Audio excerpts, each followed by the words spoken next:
Olá pessoal, bem-vindo de volta ao Reações Brasil. Mais uma vez, o 6º episódio de Demolidor pra vocês. Meus amigos, esse negócio tá ficando cada dia melhor, cada dia mais tenso, cada dia mais sinistro. Cara, e o episódio de hoje não ficou pra trás, né? O episódio passado foi um pouco mais tranquilo, que a gente termina ali com a morte da Vanessa. Então foi um episódio muito de flashback e tudo mais, mas esse episódio teve muita ação, muito problemas e muita doideira pra gente conversar aqui. Então, rapidamente, sem muita conversa, vamos logo lá pra gente trocar uma ideia e falar o que aconteceu durante este episódio. Mas antes, eu peço pra vocês, obviamente, inscreva-se no canal, curta, comenta, compartilha, sempre deixando opiniões, sugestões, dicas aqui nos comentários sobre a série, sobre formatos de vídeo aqui do canal, o que pode melhorar, o que pode ser feito. Então, eu peço muito que vocês nos fortaleçam aqui nos comentários e também nos seguindo aí, inscrevendo-se no canal, que isso daí não tem o que dizer, né? Então vamos logo lá comentar sobre o 6º episódio de Demolidor Renascido, temporada 2.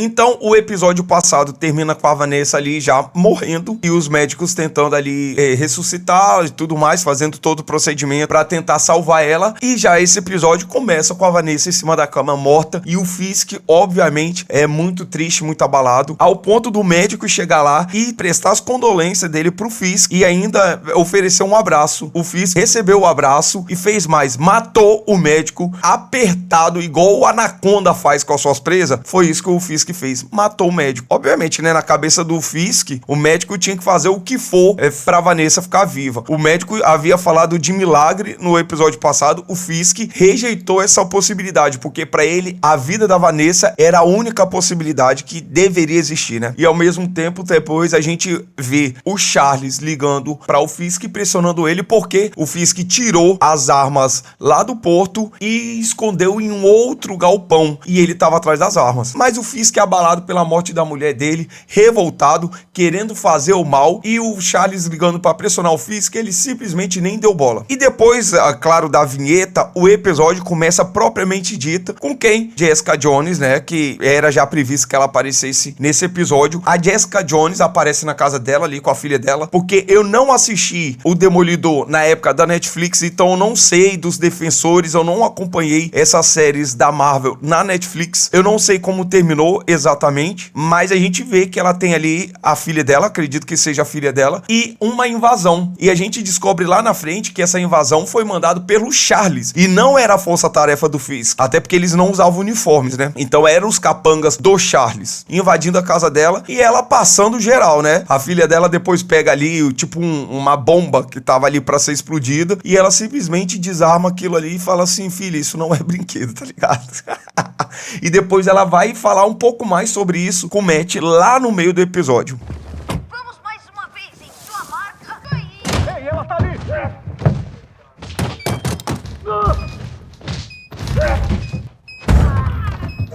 Isso não é um brinquedo. Enquanto o Poindexter segue sendo cuidado lá no esconderijo do Matt e da Karen, a Angela disse que a resistência tem crescido cada dia mais. E com a morte da Vanessa, as pessoas iam até a prefeitura para expressar ali o seu pesar, sua tristeza, mas também existiam pessoas indo à prefeitura para fazer protesto. A Karen até fica um pouco preocupada, mas a Angela diz que já estava tudo controlado. Eles iriam lá para protestar contra o Fisk e contra também todo esse sentimento com a morte da Vanessa, até porque a Vanessa era criminosa como o Fisk. Ou seja, não só tem gente triste, tem gente revoltada também, porque o Fisk continua prendendo muito mais pessoas, continua torturando muito mais pessoas. Depois, a Karen tem uma discussão com o Matt, porque ela não entende porque tem que ajudar o Poindexter, sendo que o certo era matar ele. E essa discussão deles vai se estender por muito tempo, porque o Matt, ele tenta manter esse controle de não fazer vingança. E ele disse pra Karen, vingança não é justiça, porque ela quer matar o Poindexter a todo custo. E ele até falar pra ela, essa não é você. Ela vai responder depois pra ele, não sou eu mesmo não. Ela vai até dizer pra ele que não é ela, porque agora ela cresceu. Ou seja, as pancadas da vida, tudo que tem acontecido com eles tem feito ela crescer. Só que ela cresce com uma revolta muito grande no coração e ela quer a todo custo matar o Poindexter. Simplesmente ela recebe uma mensagem no seu celular, justamente da Jessica Jones, marcando o encontro com o Matt. Lá no galpão, aonde a força-tarefa do Fisk tá colocando as armas. Ela já tem essa informação. Enquanto isso, no velório da Vanessa, acontecem muitas coisas, né? A gente vê o Fisk ali na missa, na igreja, colocando a rosa lá e saindo já com uma intenção em mente, vamos dizer assim. E durante depois ali, aquele momento que eles fazem ali para expressar as condolências ali, que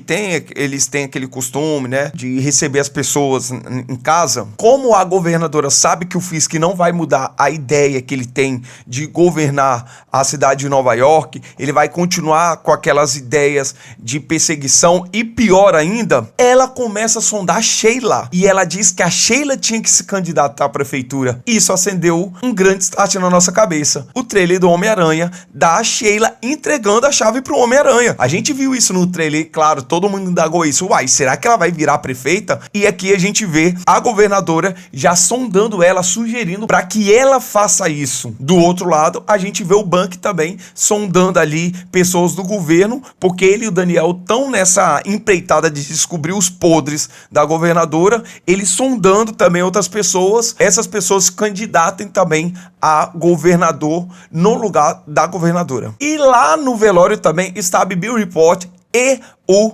Daniel. Eles estão num clima tenso. O Daniel disse que vai comemorar o seu aniversário, que ele está fazendo aniversário naquele dia na casa da mãe, e não queria que a Bibi Report fosse, por diversas desculpas que ele inventa. O Buck, naquele momento, aproveita aquela situação para chamar o Daniel, dizendo que aquilo que os dois fizeram de cortar o Christoph e enterrar foi uma porta de entrada para ele chegar ao topo. E agora ele vai ter que fazer mais coisa. E esse mais coisa é o quê? Pressionar a Bibi Report. E ele iria fazendo como? A ideia do Buck era o quê? Dar a Bibi Report o que ela quer. Porque dando o que ela precisa, essa é a estratégia, ela ia brilhar. Como é o que ele diz. Você dá o que ela precisa e ela vai mostrar isso. Já que ela não foi convidada a comemorar o aniversário do Daniel na casa da mãe, ele volta atrás e convida ela. E no momento que os dois foram para casa da mãe dele, ele começou a estratégia do Buck. Ou seja, ele criou uma notícia fake dizendo que o Fisk havia anunciado que não iria se candidatar nas próximas eleições, que aquele era o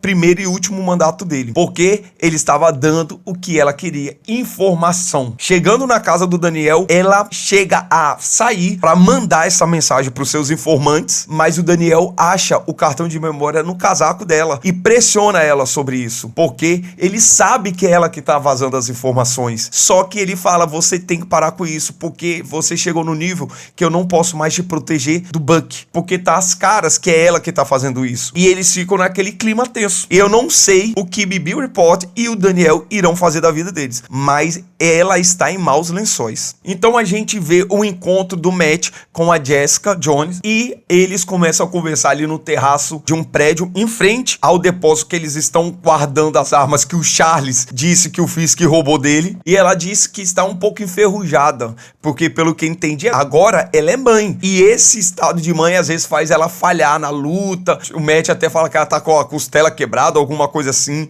meio lesionada, e ela fala que tá às vezes falhando um pouquinho por causa disso. Mas ela relata que foram atrás dele e que esse bando, esses capangas que foram atrás dele, são pessoas ligadas ao governo, que ela está falando justamente do Charles. Então a gente sabe que o Charles está envolvido nisso. Eles já falaram o nome da Valentina, ele já pressionou a governadora e vai pressionar de novo. Como a Jessica disse que recebeu proposta e não aceitou, eles foram atrás dela e ela arrebentou todo mundo. E nesse momento é interessante que ela fala, vamos arrebentar aquela galera ali, e eles foram pra lá, no galpão das armas lá. Luta, é uma luta intensa, a gente vê tiro, porrada e bomba, literalmente.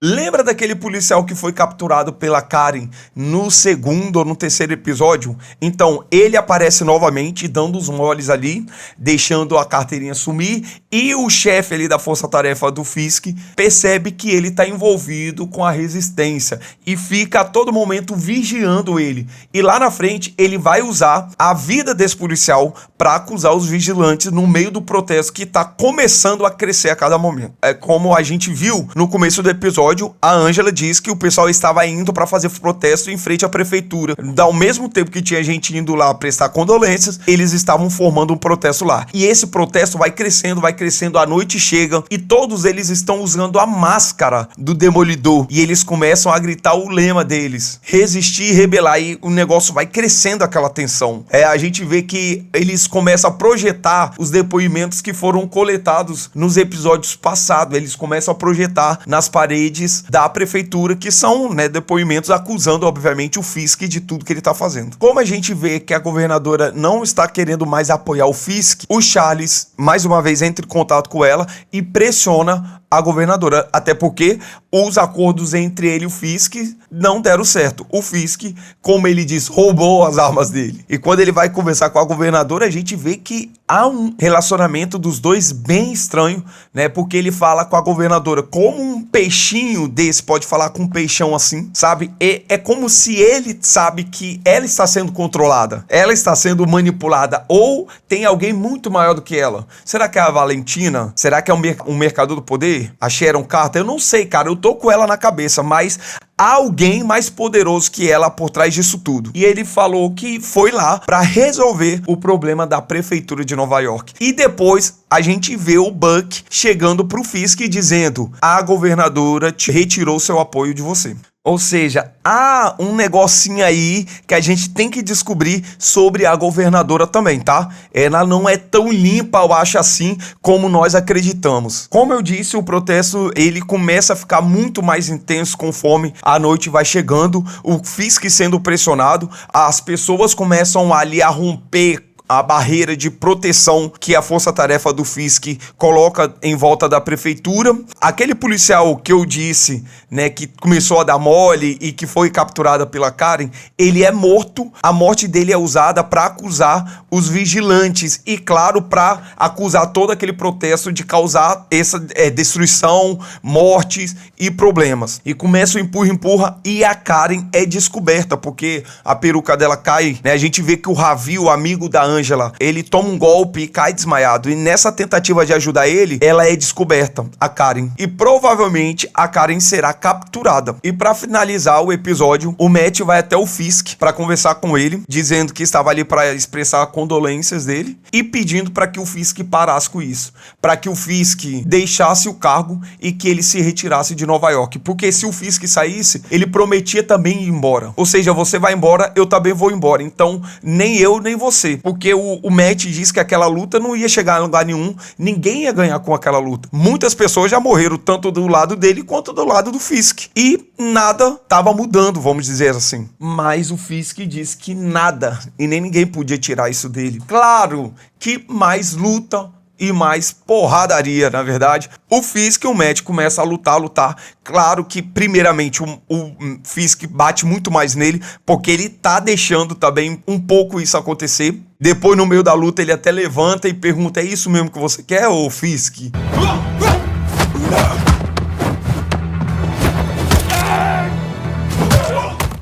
É isso mesmo que você quer?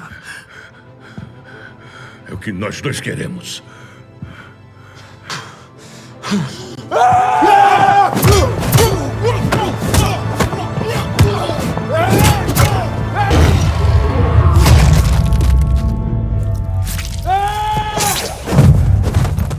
Ele disse: é isso mesmo, você vai me matar? Aí ele pega o bastão dele, aí é mais pancadaria, meu amigo. Me prender? Você não pode. Me matar? Você não vai. Fazendo uma menção aqui, tem uma parte no episódio que a Glenn, ela vai ao quarto da Vanessa e ela fica ali triste, ela rouba, tá? Uma joia da Vanessa e fica ali, começa a ter aquelas alucinações dela. O Bucky entra lá, pede pra ela enforcar ele, assim como o Moose tinha feito com ela. Um negócio muito estranho, porque eles estão, né, se flertando ali, mas um tipo de relacionamento que eles tiveram ali bem estranho por sinal. Mas no final das contas do episódio, a gente fecha o episódio com Daniel e a Bibi Reporter ali naquela tensão, porque agora o Daniel não sabe mais como proteger ela, mas ele sabe que precisa proteger ela. Por mais que ele queira fazer tudo, ele queira estar no topo, ele também gosta muito dela. E a gente vê que a mãe dele tá muito feliz dele estar na prefeitura, porque ela não sabe das falcatruas, né? E ela até fala que o pai dele estaria orgulhoso por ver ele naquela posição, e ele tá se sentindo pressionado também, sem saber o que fazer e sem saber quem proteger e quem salvar. Agora, a gente vê o Fisk e o Matt terminando ali naquela luta frenética entre os dois, naquela tensão, e a pergunta do Fisk ficou no ar: você não vai me matar? E a gente não sabe mais o que acontece entre os dois. Com certeza a Karen vai ser capturada, claro, e isso vai ser um ponto de pressão do Fisk na resistência e pro Matt e tudo mais. E também temos a governadora retirando seu apoio do Fisk e sendo pressionada pelo Charles também. Ou seja, muitos pontos na série em abertos pra gente ver se desenrolar e como se desenrolará no próximo episódio. A Jessica Jones, obviamente, depois da luta ali no galpão, ela não aparece mais. Não sei se ela vai voltar e não sabemos se vai aparecer outros personagens, mas essa foi a participação dela em Por Enquanto, e a gente sabe que ela tem muitas informações também. Então, meus amigos, o episódio foi tenso, o episódio teve muita pancadaria, o episódio teve muito tiro e bomba. Vamos ver como todas essas pontas que estão soltas e que são pontos de tensão se desenrolará nos próximos episódios. Mas a certeza que nós temos é: o negócio tá ficando brabo, o negócio tá ficando tenso. Eu acho que pelo menos nesse momento o Poindexter vai ter um pouco de paz, né? Porque por isso daqui a Karen também não mata ele, né? Só não matou ele porque o Matt chega na hora e impede dela fazer isso. Eu acredito que serão cada vez mais tensos agora. Eu acho que agora não vai ter mais episódios assim que sejam um pouco mais de boa. Eu acho que agora eles irão escalonar a cada episódio que passar pra o último episódio ser fechado com chave de ouro. É claro que teremos outra temporada, mas a gente quer saber também como isso vai nos levar o filme do Homem-Aranha. Isso todo mundo quer saber, não é verdade? E é isso aí, pessoal. Deixa nos comentários aqui algumas coisas que vocês pegaram da série, que vocês estão com expectativa para os próximos episódios e para ligação também com o Homem-Aranha, beleza? Deixa aqui, nos fortaleça com like e também inscreva aí. Eu já falei, se inscreve aí e ativa as notificações para vocês receberem aí o nosso conteúdo para os outros episódios também, beleza? Então eu termino por aqui, agradeço vocês mais uma vez por me acompanhar nesse episódio de hoje. Deus abençoe vocês, a casa de vocês, a família de vocês. Até o próximo vídeo e fui!